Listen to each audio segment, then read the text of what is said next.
অবৈধভাবে বাংলাদেশ থেকে ভারতে অনুপ্রবেশের দায়ে আটক বিষ্ণু কুমার সরকার নামের এক যুবককে একদিন পর বিজিবির কাছে হস্তান্তর করেছে বিএসএফ।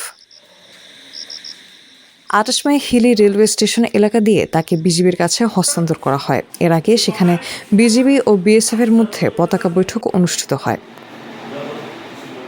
পুলিশ জানায়, ভারতে থাকা আত্মীয়ের বাড়িতে বেড়াতে যাওয়ার উদ্দেশ্যে ২৬ মে জয়পুরহাটের হাটখোলা সীমান্ত এলাকা দিয়ে অবৈধভাবে ভারতে প্রবেশ করেন তিনি। এ সময় সীমান্ত এলাকা দিয়ে তাকে আটক করে বিএসএফ। পরে বাংলাদেশি নাগরিক আটকের বিষয়টি বিজিবিকে জানায় বিএসএফ। দুই বাহিনীর মধ্যে পতাকা বৈঠক শেষে বিষ্ণু কুমার সরকারকে বিজিবির কাছে হস্তান্তর করে বিএসএফ। এরপর পুলিশের কাছে সুপর্দের পর পরিবারের কাছে বুঝিয়ে দেওয়া হয়।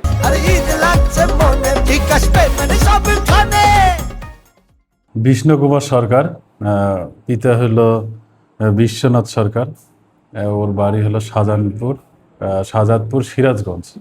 সে গতকালকে জয়পুরহাট জেলার পাঁচবিবি হাটখোলা সীমান্ত দিয়ে ভারতে অনুপ্রবেশের সময় বিএসএফ আটক করে। আজকে বিজিবি এবং বিএসএফ পতাকা বৈঠক হয় তাদের মধ্যে।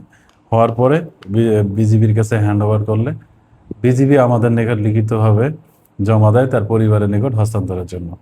তো আমরা ওই বাংলাদেশি নাগরিককে গ্রহণ করেছি এবং তার পরিবারের নিকট সংবাদ প্রদান করেছি। তার পরিবারের সদস্যরা আসলে তাদের নিকট হস্তান্তর করা হয়। বৈধ কাগজপত্র ও অনুমোদিত পথ ছাড়া সীমান্ত অতিক্রম না করার আহ্বান আইনশৃঙ্খলা বাহিনীর।